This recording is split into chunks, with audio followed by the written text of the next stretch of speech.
Welcome to Bible Study with Fred. I'm in Proverbs chapter 12, verse 14. A man shall be satisfied with good by the fruit of his mouth, and the recompense of a man's hand shall be rendered unto him. Now, take that into account with the last verse, verse 13, which referred to the wicked. The wicked is snared by the transgression of his lips, but the just shall come out of trouble.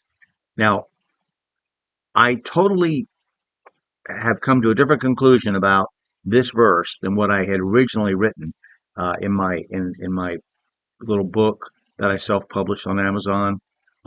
So you'll see 12:14 is going to be different. See, now I understand now this. I was very political. My interpretation was very political, but this isn't political. As I've studied more commentators, older commentators, what this is referring to, according to them, and it makes perfect sense by the way it's written, that wholesome advice, good instruction, and sound doctrine that comes out of a good man's mouth or a good woman's mouth, it comes out of their heart, and that will redound to their own advantage. It's not only satisfying to their mind, but even in life and in the life to come, it means something.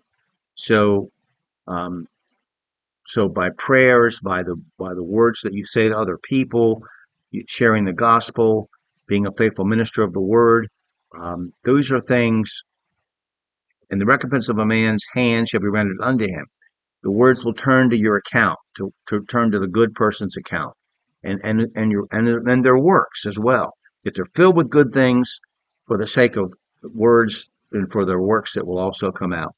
So I just think that I thought that was a very when I began to read other people, um, you know, it just seemed like God was saying that um, what comes out of your mouth is going to benefit you if your heart's right, if you're expressing sound doctrine, if you're speaking the right thing to people. I think 1 Timothy 4:6 would be. Let me pull 1 Timothy 4:6 up. So if you'll bear with me just a moment here. It's one of those moments where, occasionally I've changed things I was thinking before, but um, yeah. So like if you're a good minister of Jesus Christ, 1 Timothy 4:6. If thou put the brethren in remembrance of these things, thou shalt be a good minister of Jesus Christ, nourished up in the words of faith and of good doctrine, whereunto thou hast attained. And attained unto means to understand, wrap your mind around.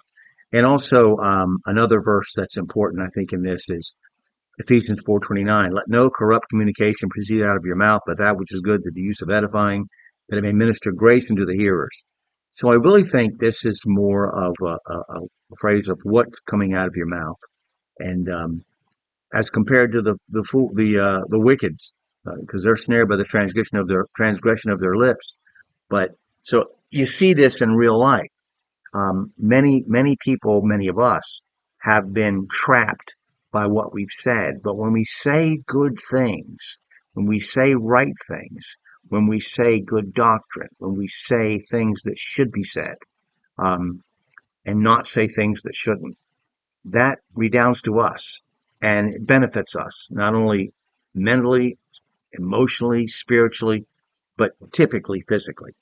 All right, so I'm going to stop there, and here we are in verse 14 of Proverbs 12. I hope you'll read your Bible, study your Bible, cross-reference the verses, and pray to God for wisdom and understanding.